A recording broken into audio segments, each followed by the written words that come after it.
Hi hello ಎಲ್ರಿಗೂ ನಮಸ್ಕಾರ. ಎಲ್ಲರೂ ಹೇಗಿದ್ದೀರಾ? ನಾನು ಸೂಪರ್ ಆಗಿದ್ದೀನಿ. ಇವತ್ತು ನಮ್ಮ A to Z healthy recipes ಚಾಲೆಂಜ್ನ ಲೆಟರ್ ಬಂದು ಜೆ. ಸೊ ನಾನು ಜೆಗೆ ಜಾಕ್ ಫ್ರೂಟ್ ಐಸ್ ಕ್ರೀಮ್ ಮಾಡೋಣ ಅಂತ ಅಂದ್ಕೊಂಡಿದ್ದೀನಿ. ಸೊ ತುಂಬಾ ಸಿಂಪಲ್ ಆಗಿ 5 ಇಂಗ್ರೀಡಿಯೆಂಟ್ಸ್ನ ಬಳಸ್ಕೊಂಡು ಇದಕ್ಕೆ ಶುಗರ್ ಜಾಗ್ರಿ ಯಾವನ್ನೂ ಆ್ಯಡ್ ಮಾಡ್ತಾ ಇಲ್ಲ. ಸೊ ಹಾಗೇ ಸಿಂಪಲ್ ಆಗಿ ಜಾಕ್ ಫ್ರೂಟ್ ಐಸ್ ಕ್ರೀಮ್ ಹೇಗೆ ಮಾಡೋದು ಅಂತ ನೋಡ್ಕೊಂಬರೋಣ.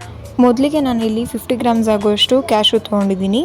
ಅದಕ್ಕೆ ಇವಾಗ ನಾವು ಬಾಯ್ಲಿಂಗ್ ವಾಟರ್ನ ಹಾಕಿ 1 hour ನೆನೆಸ್ಕೋಬೇಕಾಗುತ್ತೆ. ಸೊ ಈ ಕ್ಯಾಶು ಎಲ್ಲ ಸಾಫ್ಟ್ ಆಗೋಷ್ಟರಲ್ಲಿ ನಾವು ಐಸ್ ಕ್ರೀಮ್ಗೆ ಏನೇನು ಬೇಕೋ ರುಬ್ಕೊಂಬರೋಣ.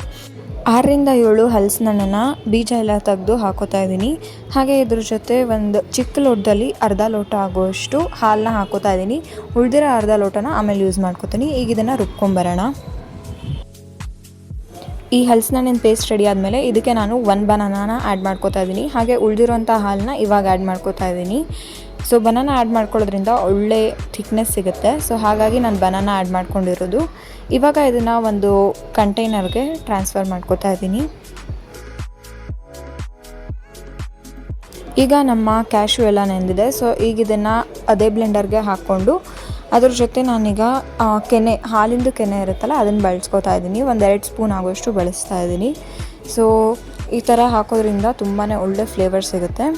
ಹಾಗೆ ಇವಾಗ ನಾವು ರೆಡಿ ಮಾಡಿಟ್ಕೊಂಡಿದ್ದಂಥ ಈ ಮಿಕ್ಸ್ಚರ್ನ ಕೂಡ ಇದಕ್ಕೆ ಆ್ಯಡ್ ಮಾಡಿಕೊಂಡು ನೀಟಾಗಿ ಮಿಕ್ಸ್ ಮಾಡ್ಕೋಬೇಕಾಗುತ್ತೆ. ನಾನು ವಿಸ್ಕರ್ನ ಬಳಸ್ಕೊಂಡು ಮಿಕ್ಸ್ ಮಾಡ್ಕೋತಾ ಇದ್ದೀನಿ. ಸೊ ಎಲ್ಲೂ ಅದೊಂದು ಲೇಯರ್ ಇದೊಂದು ಲೇಯರ್ ಥರ ಕಾಣಬಾರ್ದು. ಸೊ ಹಾಗಾಗಿ ಫುಲ್ ನೀಟಾಗಿ ಮಿಕ್ಸ್ ಮಾಡ್ಕೋತಾ ಇದ್ದೀನಿ. ಹಾಗೆಯೇ ಮೇಲೆ ಸುಮ್ಮನೆ ಗಾರ್ನಿಷಿಂಗಿಗೆ ಅಥವಾ ಟಾಪಿಂಗ್ಗೆ ನಾನು ಬಾದಾಮಿನ ಬಳಸ್ತಾ ಇದ್ದೀನಿ. ನೀವು ಬೇರೆ ಡ್ರೈ ಫ್ರೂಟ್ಸ್ ಇದ್ದರೆ ಅದನ್ನು ಕೂಡ ಬಳಸ್ಕೋಬೋದು. ಈಗ ಇದನ್ನು ಒಂದು 3 to 4 hours ರೆಫ್ರಿಜರೇಟ್ ಮಾಡೋಣ.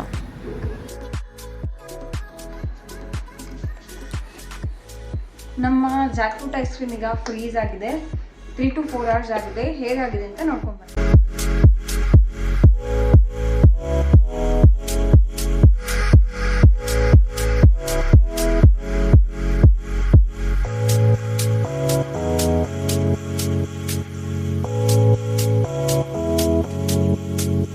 ನಮ್ಮ Jack fruit ice cream ready ಆಗಿದೆ. ಟೇಸ್ಟ್ ಮಾಡಿ ನೋಡೋಣ.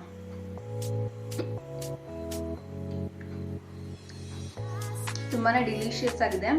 ಹಾಗೆಯೇ ಮಧ್ಯದಲ್ಲಿ ಬಾದಾಮಿ ಎಲ್ಲ ಚಾಪ್ ಮಾಡಿ ಹಾಕಿರೋದ್ರಿಂದ ಮಧ್ಯದಲ್ಲಿ ಆ ನಟ್ಸ್ ಕೂಡ ಸಿಗ್ತಾ ಇದೆ. ತುಂಬಾ ಚೆನ್ನಾಗಿದೆ. ನಾವೆಲ್ಲೂ ಇದನ್ನು ಹೊರಗಡೆ ತಿನ್ನೋದಿಲ್ವಲ್ಲ.